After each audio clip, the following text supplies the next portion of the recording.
રાજ્યમાં એવરેજ 68% વરસાદ નોંધાયો. સામે આવેલા આંકડા અનુસાર રાજ્યમાં એવરેજ 883 મિલી વરસાદની સામે અત્યાર સુધીમાં 597 મિમી એટલે કે 68% વરસાદ નોંધાયો છે. જિલ્લા પ્રમાણે વાત કરીએ તો દેવભૂમિ દ્વારકામાં 150%, પોરબંદર અને જૂનાગઢમાં 123-24% વરસાદ નોંધાયો છે. 11 જિલ્લા એવા છે જ્યાં 50%થી પણ ઓછો વરસાદ પડ્યો છે, જેમાં ગાંધીનગરમાં 47%, અમદાવાદમાં 46% અને પાટણ 48% જેટલો વરસાદ થયો છે. વાયનાડમાં મૃત્યુઆંક 402 ને પાર તો 180 હજુ પણ ગુમ. કેરળના વાયનાડમાં ભૂસ્ખલનમાં મૃત્યુઆંક 402 પર પહોંચી ગયો છે, જ્યારે 180 લોકો હજુ પણ ગુમ છે. 8મા દિવસે પણ સર્ચ ઓપરેશન ચલાવવામાં આવી રહ્યું છે. સર્ચ ટીમ સનરાઈઝ વેલીમાં ઓપરેશન હાથ ધરશે, જે ખૂબ જ દુર્ગમ વિસ્તાર છે. વાયુસેનાના હેલિકોપ્ટરની મદદથી ટીમ અહીં પહોંચશે. 42 વર્ષીય મંસૂર નામના વ્યક્તિએ કહ્યું કે મેં એક જ રાતમાં પરિવારના 16 સભ્યો ગુમાવ્યા છે, જેમાં માત્ર 4 લોકોના મૃતદેહ મળ્યા છે.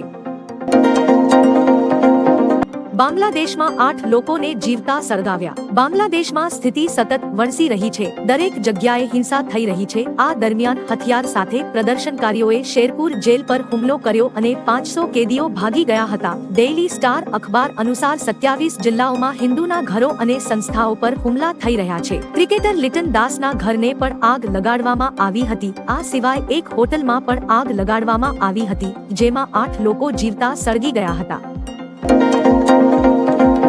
ગુજરાતમાં વકફ બોર્ડ પાસે 45,000થી વધુ મિલકતો. એવી ચર્ચા થઈ રહી છે કે મોદી સરકાર વકફ બોર્ડ એક્ટમાં ફેરફાર કરવા જઈ રહી છે, ત્યારે ગુજરાતમાં પણ વકફ બોર્ડ પાસે 45,000 કરતાં વધારે મિલકતો છે, જેમાં મસ્જિદ, મદ્રેસા, કબ્રસ્તાન, રહેણાંક ઘર, ખેતીલાયક જમીન, દુકાનો, પ્લોટ અને તળાવ વગેરેનો સમાવેશ થાય છે. વકફ બોર્ડની મિલકતમાં સ્થાવર અને જંગમ બંનેનો સમાવેશ થાય છે. વકફ પાસે સૌથી વધુ સ્થાવર મિલકતો અમદાવાદમાં આવેલી છે. ચાંદીપુરા વાયરસથી વધુ 2ના મોત. રાજ્યમાં ચાંદીપુરા વાયરસની દહેશત યથાવત છે. સામે આવેલી માહિતી અનુસાર જીવલેણ વાયરસથી વધુ 2 દર્દીઓના મોત થયા છે. આ ઉપરાંત શંકાસ્પદ ચાંદીપુરા વાયરસ કેસ 155 ને પાર પહોંચ્યા છે. શંકાસ્પદ કેસનો આંકડો 157 પર પહોંચ્યો છે, જ્યારે ચાંદીપુરાના પોઝિટિવ કેસની સંખ્યા 68 થઈ છે. આ વાયરસ ફ્લેબોટોમાઇન નામની માખીને કારણે ફેલાય છે. માત્ર માખી જ નહીં, પરંતુ એડિસ મચ્છરને કારણે પણ આ વાયરસ ફેલાય છે. હવામાન વિભાગની નવી આગાહી. હવામાન વિભાગે જણાવ્યું છે કે આવનારા 7 દિવસ રાજ્યમાં સાર્વત્રિક વરસાદ વરસી શકે છે, જે મુજબ બનાસકાંઠા અને સાબરકાંઠા, નવસારી, વલસાડ અને દમણ દાદરા નગર હવેલીમાં ભારેથી અતિભારે વરસાદની સંભાવના છે. અમદાવાદ, ગાંધીનગર અને ભાવનગર, દ્વારકા અને કચ્છમાં ભારે વરસાદ પડી શકે છે. પાટણ, મહેસાણા અને અરવલ્લી, ખેડા, આણંદ અને વડોદરા, નર્મદા, ભરૂચ અને સુરત તથા ડાંગ અને તાપીમાં પણ મેઘરાજા મન મૂકીને વરસી શકે છે.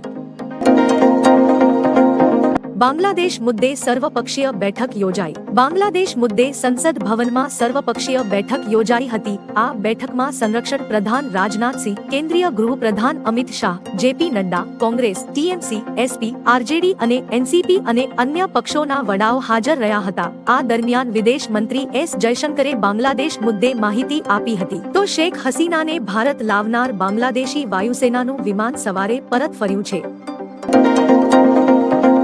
ચાલુ બસે મોબાઈલમાં ડ્રાઈવરની ચેટિંગ, મુસાફરોના જીવ અદ્ધર. પંચમહાલનો એક વિડીયો હાલ સોશિયલ મીડિયામાં ઘણો વાયરલ થઈ રહ્યો છે. આ વિડીયોમાં એક બસ ડ્રાઈવર ચાલુ ડ્રાઇવિંગે મોબાઈલમાં ચેટિંગ કરી રહ્યો છે. આ રૂટ દાહોદથી અમદાવાદ તરફનો છે, જેમાં એસટી બસમાં ચાલક બિંદાસ્ત બનીને મોબાઈલનો ઉપયોગ કરતો જોવા મળ્યો છે. હાઈવે ઉપરથી પસાર થઈ રહેલા વાહનોનું ઓવરટેક કરતા સમયે એસટી બસ ચાલક મોબાઈલનો ઉપયોગ કરતો વિડીયોમાં દેખાય છે.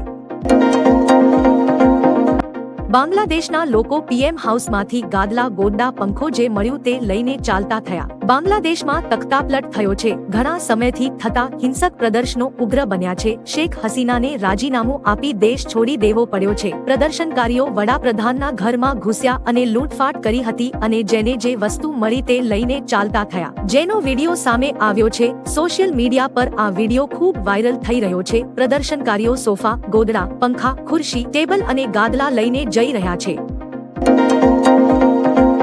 રાષ્ટ્રપતિ દ્રૌપદી મુર્મુ ફિજીના સર્વોચ્ચ નાગરિક પુરસ્કારથી સન્માનિત. રાષ્ટ્રપતિ દ્રૌપદી મુર્મુને મંગળવારે ફિજીના સર્વોચ્ચ નાગરિક પુરસ્કાર Companion of the Order of ફિજીથી સન્માનિત કરવામાં આવ્યા હતા.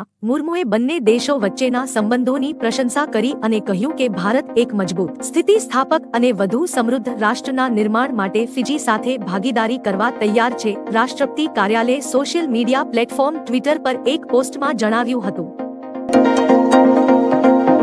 ભારતમાં હાઈ એલર્ટ, બીએસએફ ડીજી સરહદ પર પહોંચ્યા. બાંગ્લાદેશમાં બગડતી પરિસ્થિતિ બાદ બીએસએફને ભારતીય સરહદ પર હાઈ એલર્ટ પર રાખવામાં આવી છે. દરમિયાન બીએસએફના નવા ડીજી દલજીતસિંહ ચૌધરી બીએસએફના ઉત્તર 24 પરગણા જિલ્લામાં પેટ્રાપોલ ભારત બાંગ્લાદેશ બોર્ડર પર પહોંચ્યા હતા, જ્યાં તેમણે સુરક્ષા વ્યવસ્થાની સમીક્ષા કરી હતી. બાંગ્લાદેશમાં થઈ રહેલી હિંસા વચ્ચે એવી આશંકા છે કે ઘણા બાંગ્લાદેશીઓ સરહદ પાર કરીને ભારતમાં પ્રવેશ કરી શકે છે.